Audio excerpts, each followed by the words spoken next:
How you doing, folks? And welcome to my podcast this morning. And this morning, I have a rock star of a business gentleman on with me. And a lot of people would know this, and a lot of people who they don't know Simon will have eaten in one of his restaurants, guaranteed. And what I'm talking to you about Simon Woodroffe. And hopefully, Simon, I got your surname right because I'm dyslexic. I sometimes get it mixed up. And he is Simon Woodroffe, OBE, which I've never had anybody um, that important on the podcast before, OBE. And as I said, Simon is the founder of Yo Sushi, Yo Motels, and a whole lot of other businesses. And one of the best shows probably on TV. He was one of the first people on Dragon's Den, which sort of changed the landscape for entrepreneurs for raising money and seeing how people ask questions and all that type of stuff. So good morning, Simon. How are you? I'm very well, thank you, Mark. So, Simon, just to go back a bit, because a lot of people would know about Yo Sushi, and we've all eaten there at some stage. There's no ifs and buts. But before that, because you didn't really start working for yourself, if I'm right in saying, till about 45. Well, I didn't start you until I was 45, but no, I left school when I was 16. I've never paid PAYE ever.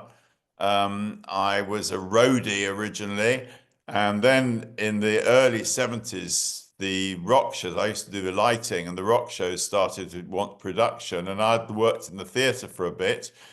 And I got a big break. Actually, I had a small lighting company, so I was in business on my own.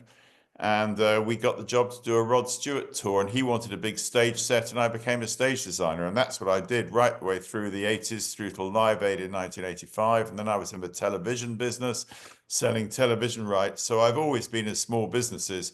But where you are right is that I started working on in 1995, and 1997 we opened Yo Sushi was the first sort of, big deal business I ever did. Yeah. And like, did you always like, so you left school, you're working for yourself. Was that always your thought process from a very young age that you weren't going to work for somebody else? You just wanted to do it for yourself for your own reasons. I don't know. I mean, if I go right back to being 16, I was at a posh English public school, Marlborough College, and I told the masters there and my parents that I wanted to leave, that I'd had enough of school. Quite where I got the courage to do that, I don't know. It was the hippy dippy 60s, and it was the Sergeant Pepper's had just come out, and the Doors' first album, and I wanted to be out there in the world, and that's what I did. And I went out and I went to Cambridge Tech. That didn't last long. I actually served 3 months, my first entrepreneurial work, 3 months as for a minor drugs offence. I think they set an example for me in a detention centre, and I came out, and then I started work. I had nothing to fall back on, so it was needs must rather than just a maverick businessman deciding to do things at the beginning. It was needs must, survival. And so like a lot of people who work for themselves, they never want to be accountants, they never want to be marketeers, they never want to be other stuff within a business. And yet when they start, they suddenly realize they need some of this stuff and knowledge of this stuff. So like when you were doing your lighting and designing sets and all, like were you using skills like being an accountant, being a marketeer, being a salesperson? Because you are really a typical entrepreneur. You really are a salesperson. You sell yourself and then your concept. Am I right? I suppose. I mean, in terms of selling myself, um, I learned fairly early on that, well, certainly I learned in the Yos when we started the Yo businesses, that if you talk about a restaurant, for example, and say that the atmosphere is very good and the food's very good, it's extremely boring, and everybody's going to say that, and nobody believes you anyway. So I talked about the world and life and everything, and the things that I'd learned along the way, and told good stories and this, that, and the other. And of course, everybody wanted to interview me, and it got lots and lots of publicity. But in terms of the sort of creative side, I suppose because I left school quite young, I never had the imagination educated out of me. And so I had a creative streak, which was ideas and getting things done. And the other part of it was that, needs must. You've got to make money. You can't run out of money. So I learnt business the hard knocks way pretty early on. And I think I'm very lucky that I've got, although rather like Richard Branson, I claim that I can hardly read a balance sheet. I kind of can these days. But I've got a mixture of the creative, go and get it done, screw it, let's do it, and also the kind of business side and understanding the numbers, and absolutely no shame whatsoever about wanting to make money. Yeah, yeah. Making money is a fantastic thing to do, and it is the oil that makes you able to do whatever you want to do. And if anybody tells you that money doesn't make you happy, I can tell your audience now they're lying. Yeah, well, we used to have a great DJ. He's gone about 15 years now. He sort of changed the whole landscape over here, and he always said, "Money isn't the main thing, but it goes a long way to making you happy." Yeah, And yeah, but that's a great phrase you had a few minutes ago. How because you left school early and left education early, the imagination wasn't educated out of you. So you still had that imagination, you still had that dreaming away, and which is fantastic. Because I remember my first business was around the corner from your office. My first business was I was based in Chelsea. okay, You and I would call it Deliveroo now. I okay, had I had 11 restaurants around Chelsea and Kensington in '88, and we delivered food very up. early. Yeah, very early, and there was no internet. It was advertising, but and this is the thing I want to talk to you about. When I told people I was going to work for myself, because I trained as an accountant, I didn't get into college. I went to college part-time because I failed my exams because I had a thing called dyslexia, which no one knew then. You're just stupid. Yeah. My dad and everyone else, anyone I told who was going to do this business, did their very best to talk me over, and they did their best. And do you find that's a challenge with people now that when they have an idea, if they tell people or having the courage to keep going for it, to go for it? Well, I often wonder in this changing world, and education, I think, is something that's changing dramatically. And I wonder what the careers officer of the future is going to tell you about being an entrepreneur with all Yeah, this very true. entrepreneurial and love them or hate them. The Apprentice and Big Brother and Dragon's Den, indeed, which I was on. What they are good at is saying it's actually not that complicated and it's not that difficult. There's only one word for business in the English language, and it's the same word that's used for, you know, people in suits and cufflinks in big boardrooms as it is for people like me who start businesses off the ground, and probably you as well. So I think that, yes, that certainly there's a culture now. I think, even if you're going to work for somebody at some level, you're entrepreneurial. There's a thing in the Telegraph today saying that the thing about work from home is it's spurned hundreds and hundreds, thousands of startup secret businesses that people have got on the side. So Yes. everybody is in business at some level or another. You don't get the job for life anymore. So I think that what people learn from listening to people like you and indeed me is that anybody can do it. It's not that complicated. No. And would you say, and you're right, it's not that complicated. It's really about bringing all the bits together. And when I mean the bits, I mean the idea, the banking, and all this. But you really have to have a good story to tell, don't you? You need to get the story in your head, what you're asking people for. Do you remember a guy called Felix Dennis, who was a publisher? And he was a big British publisher, and he was a real maverick character. He did Viz and all the early computer magazines. He made a great deal of money. And he wrote a book called How to Get Rich, which is actually the best of all those books, I reckon. And he also wrote some lines which I'll relay to you, which I think are good because it's exactly about how easy business is. And he said, ideas, we've had them since Eve first met Adam. But take it from me, execution's the key. Good fortune. The truth is, The harder you work, the more that you sweat, the luckier you get. The money, go find a likely investor to get what you need, you toady to greed. The talent, go find it, but first wine and dine it. It's tedious work with a talented jerk. To win it, you've got to be in it, but never be late to quit and cut bait. Expansion is vanity. Profit is sanity. It overhead begs and it walks on two legs. And here's the nub of it. And for what you were talking about, and for your listeners, the first step, just do it and bluff your way through it. Remember to duck, Godspeed, and good luck.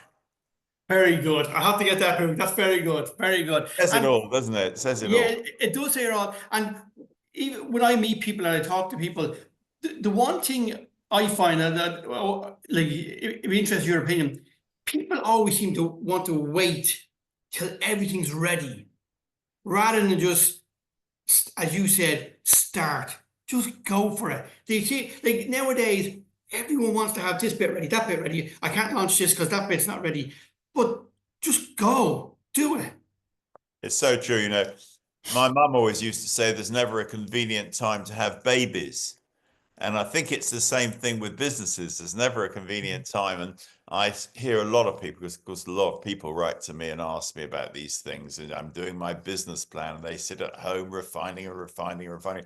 My business plan, my first business plan for Yo Sushi, actually, at the front, it said, if you want to make God laugh, show him your business plan. People said, you can't show that to the bank. I said, absolutely, I can show it to the bank, the venture capitalists, all of them. And they went, you're absolutely right.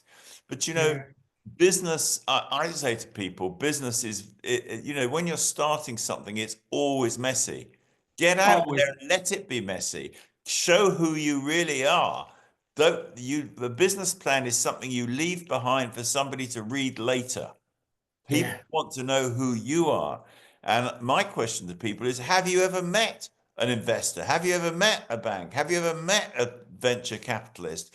Go in, be yourself, tell them what you're going to do and what you plan. And if you make a mistake and come out feeling really embarrassed, you're doing well, because you're stepping outside your comfort zone. And when you step outside your comfort zone, it all feels messy and scary and all of that. And that's exactly the right place to be, because that's what entrepreneurs do. That's what you did. That's what successful people do, is people get into situations where they're out of their depth. And you know what happens? Their comfort zone gets bigger. Yes, and it keeps expanding and expanding and expanding. It does. That's why I'm sitting here talking to you now. Yeah, and I remember when I was looking for money, I for my first business looking for $5,000, and I went out to all these banks. And in those days, you go to NatWest in Kings Road, and they say no. You go to another NatWest, and they might say yes.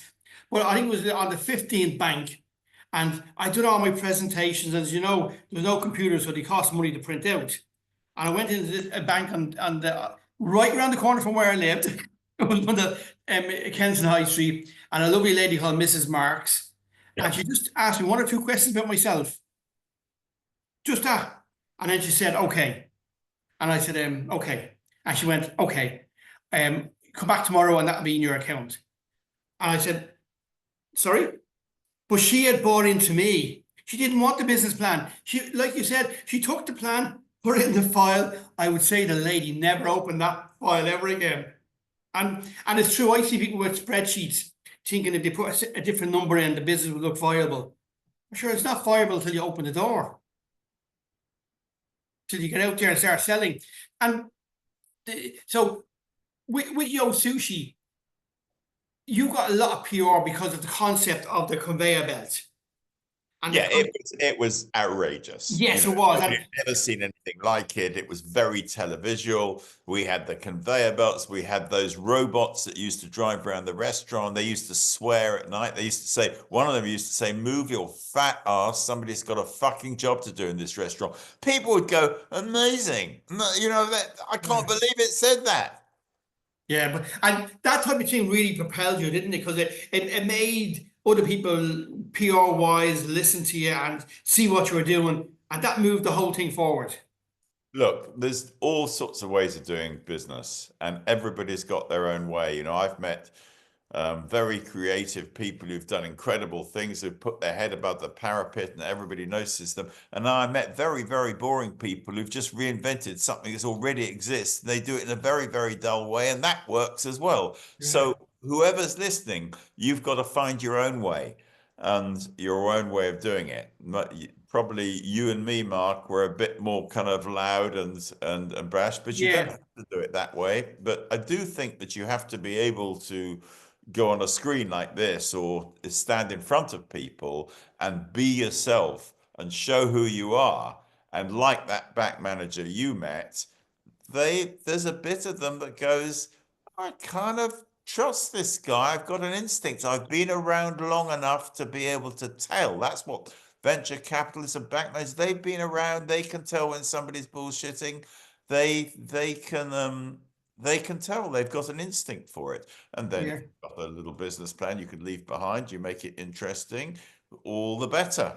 And if you Yeah. put your own money on the line, I put, same as I'm sure you did, I put everything I had on the line and I believed it. And there's a magical thing that happens when you really believe something. And you don't get that by just pretending to. You get that by researching and researching and researching. You get to the point where you really believe it.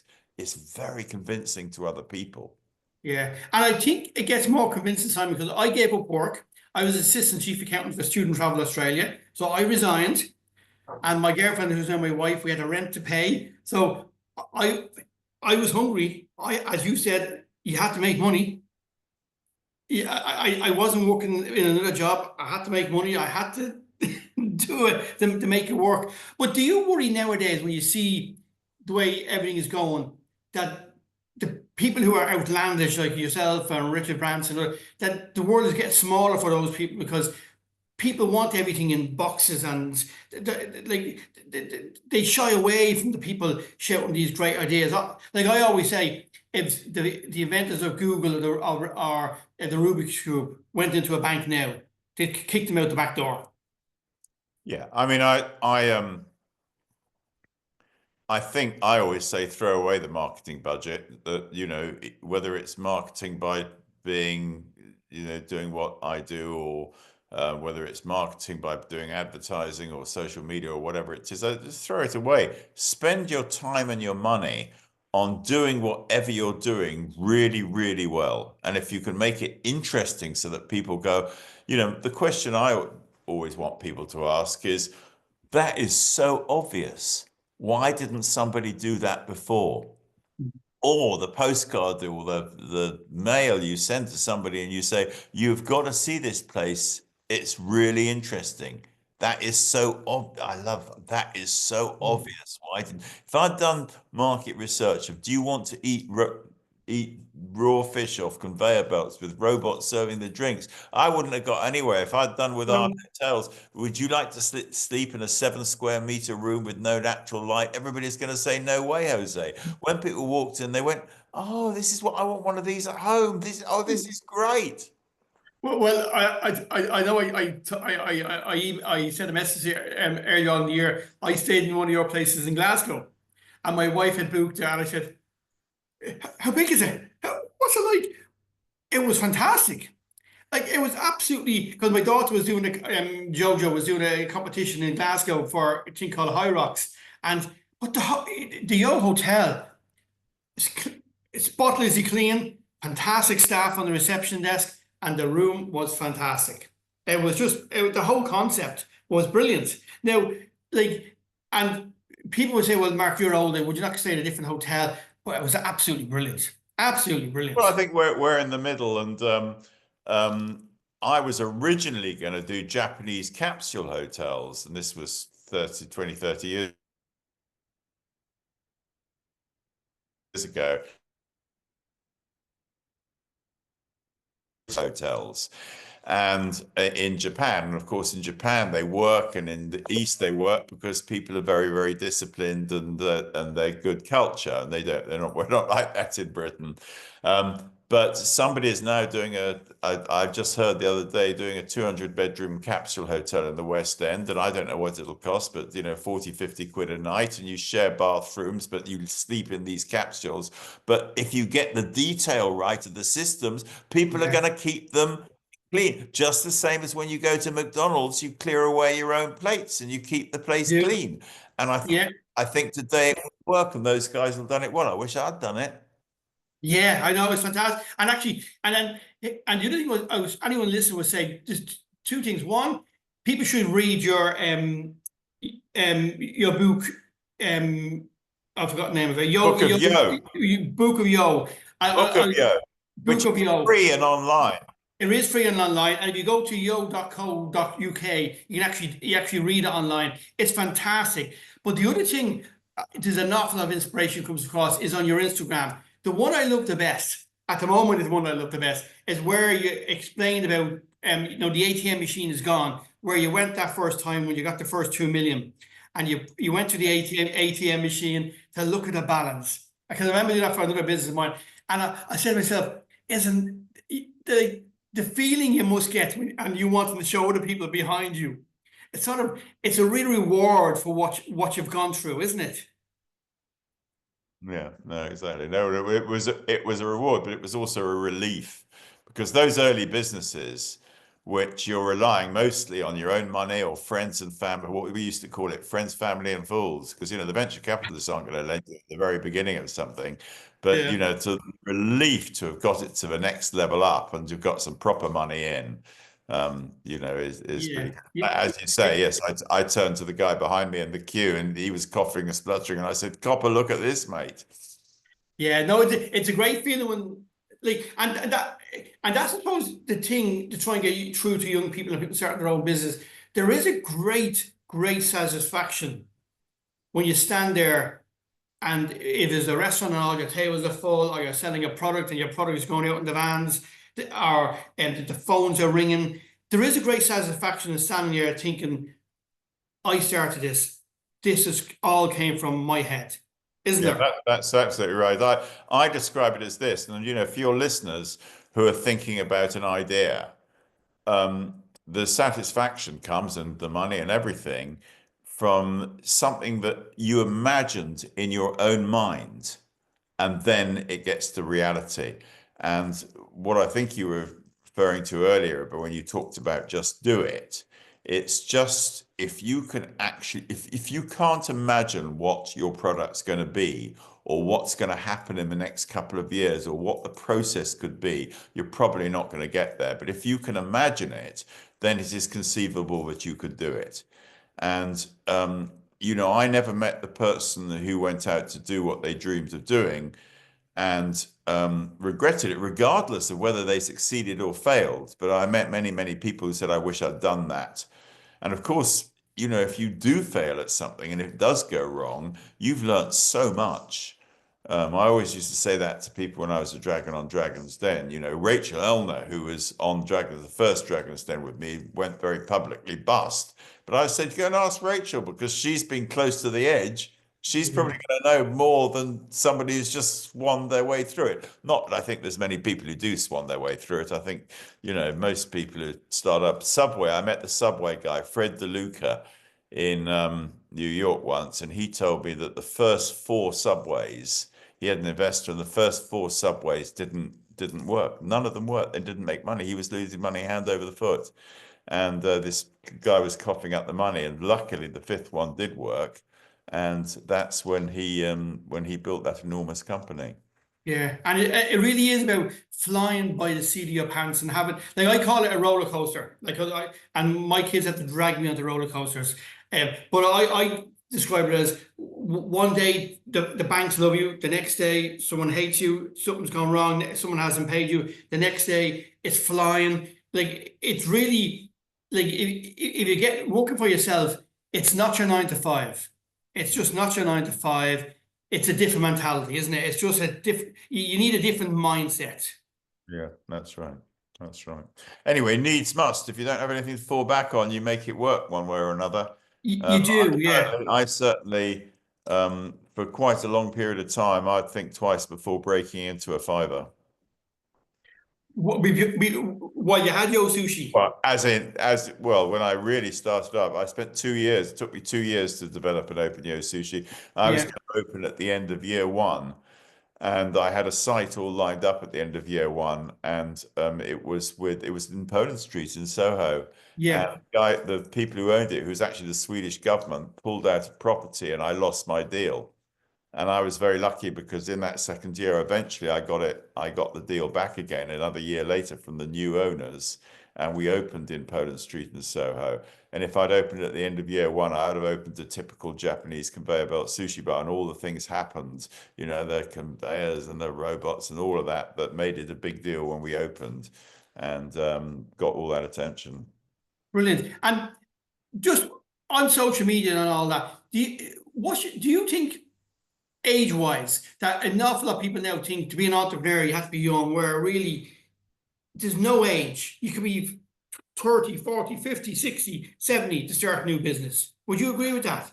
I absolutely do, and there's lots of people who start. I think you can start really young, and I think if you've got listeners who are in their 40s or 50s and wondering what else they can do before they totter off, or that maybe there's a bit more to life. I think actually people in their 40s and 50s, even older, are very, very investable, because, first of all, there's an enormous call to action. If, you've left it late, and if you don't do it now, you've got to do it, especially if you put your own money on the line. Yeah, as I say, I never met anybody who regretted making a move like that. No. Yeah. And I'm the same. I think there's an awful lot of people now who have very small pensions because of the crash years ago when different things have happened, and they're not like the jobs of what we would call the Guinness job, working in Guinnesses or working in the civil service for life. That people now are thinking, I can do this, I can do this, I can do this, and actually taking the gamble, which is fantastic.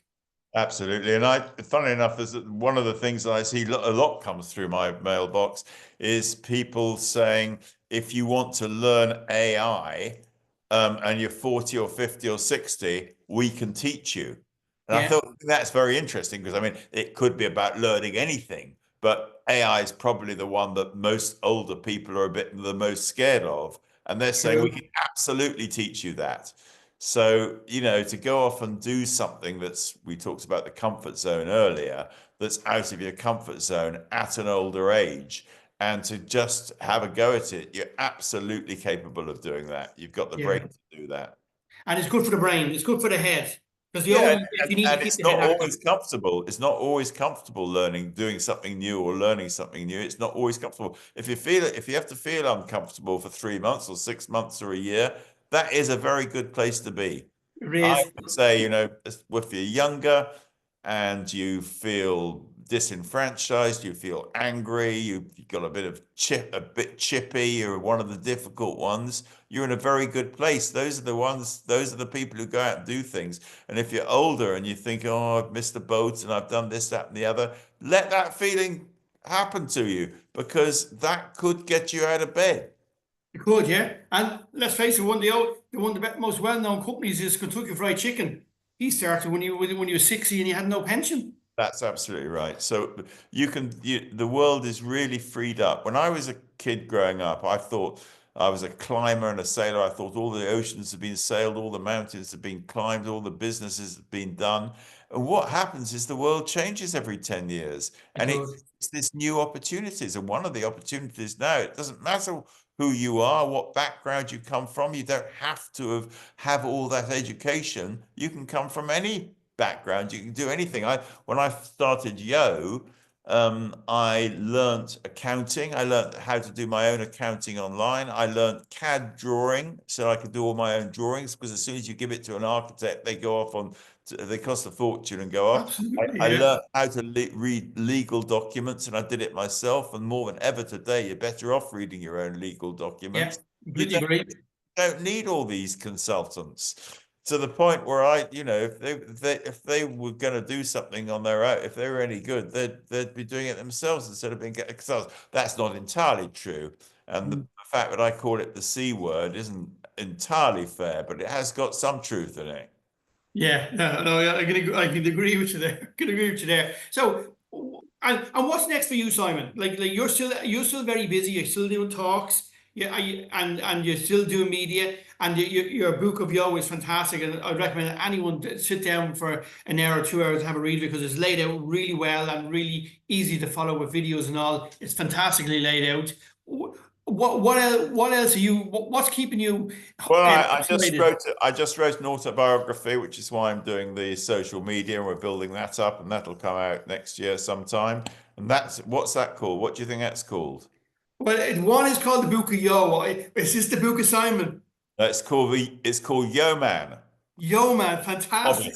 obviously. Yeah, So fantastic. look out for that.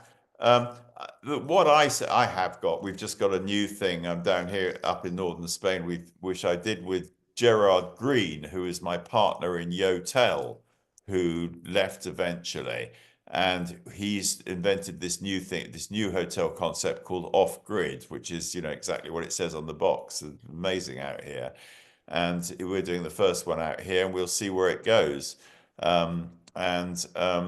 But I think what I've really done is I've retired, at 73, I've retired from stress, but I'm not retired from the world. So Yeah, it's not going to affect my abilities to, I think learning to deal, I still get the propensity to have some stress, but learning to do it I always say that on one shoulder, I'm extremely serious about everything I do and I want it all to go well. And on the other shoulder, I don't give a damn. I'm not that important. And what happens to me isn't that important. And if I, lost a bit of money, it's not that important. And that's a good way. Wear life lightly if you possibly can, because yeah, we're all pretty well off one way or another, as long as we can eat. yeah. As long as we can eat, as long as we're healthy, and I must say, you don't look 73. Well, Like, thank you very much. yeah, And yeah, exactly. And the other thing is be careful if you do make some money, if you're lucky enough to make some money, be careful what you spend it on, because I don't spend anything on status symbols and flashy this and that, flashy that. I like money because of the freedom that it gives you. yeah, You think very carefully before you buy something. I try to equate everything to how much happiness am I buying? How much happiness am I buying? yeah. And it makes and how and enjoying it and with the family and in the here and now and not yeah. Absolutely, and your self-esteem, if you like, which is what all those status symbols are about. If your self-esteem comes from who you are and who you've become, and Yeah. possibly what you've done, but who you are. Brilliant. And the other thing I'll say to people also, they must follow you on Instagram. Your Instagram account is fantastic. It's done extremely well with all the tips and which then go into the Book of Yo. But like so that's why that's how I found you on Instagram. And I already knew about Yo Sushi because my oldest daughter is big into sushi and has been for a long time, and even when she lived in the UK. But your Instagram account is Yo Simon Woodroffe. It's Is that right? at Yo Simon Woodroffe, or you can go to www.yo.co.uk or thebookofyo.com. I'm pretty easy to find and be delighted. And the other thing that I do is that when I was knocking on doors like you were, Mark, once, I promised, and people didn't respond to me and they didn't reply. Yeah. I promised myself that if I ever got into that position, that I'd always reply. And it might take a few more days these days than it used to, and I might have a bit of help from my friends, but I'll reply to everybody, and I'll try Yeah. and be a man of the people in that respect. And you do, because I put a few comments up there about one or two of the things that you've done, and within about 3 or 4 days, you come back, and even before we did this, that's how we got to we got in touch and all that. And it is nice for someone who has developed businesses, developed ideas, made money, lost money, some ideas haven't worked out, that other people can talk to. Because as you said, the comfort zone thing, if people can talk to other people who have done it before, it doesn't make the path easier. but it sort of puts a light on it, doesn't it, to help them to where they're Yeah, I going. think so. Yeah, just find somebody who's done something before and copy them, steal from them. Bit of plagiarism. That's all I've done. I'm sure Yeah, everyone else can it's do no this. harm. Very welcome to it. Yeah. Simon, thank you very much for your time today. I really appreciate it. And I hope, like in Dublin here, the weather is absolutely, it's the first day of summer technically here, but the sun's coming through the clouds. It's lovely and warm. I hope you have the heat over there as well. Very So thanks very much, Simon. And anybody else want to get in touch with Simon? As I said, we gave out all the links and the stuff. And on the interview on the podcast, we'll also put the links to Simon's book and to his Instagram account. So Thank you, Mark. thanks, Simon.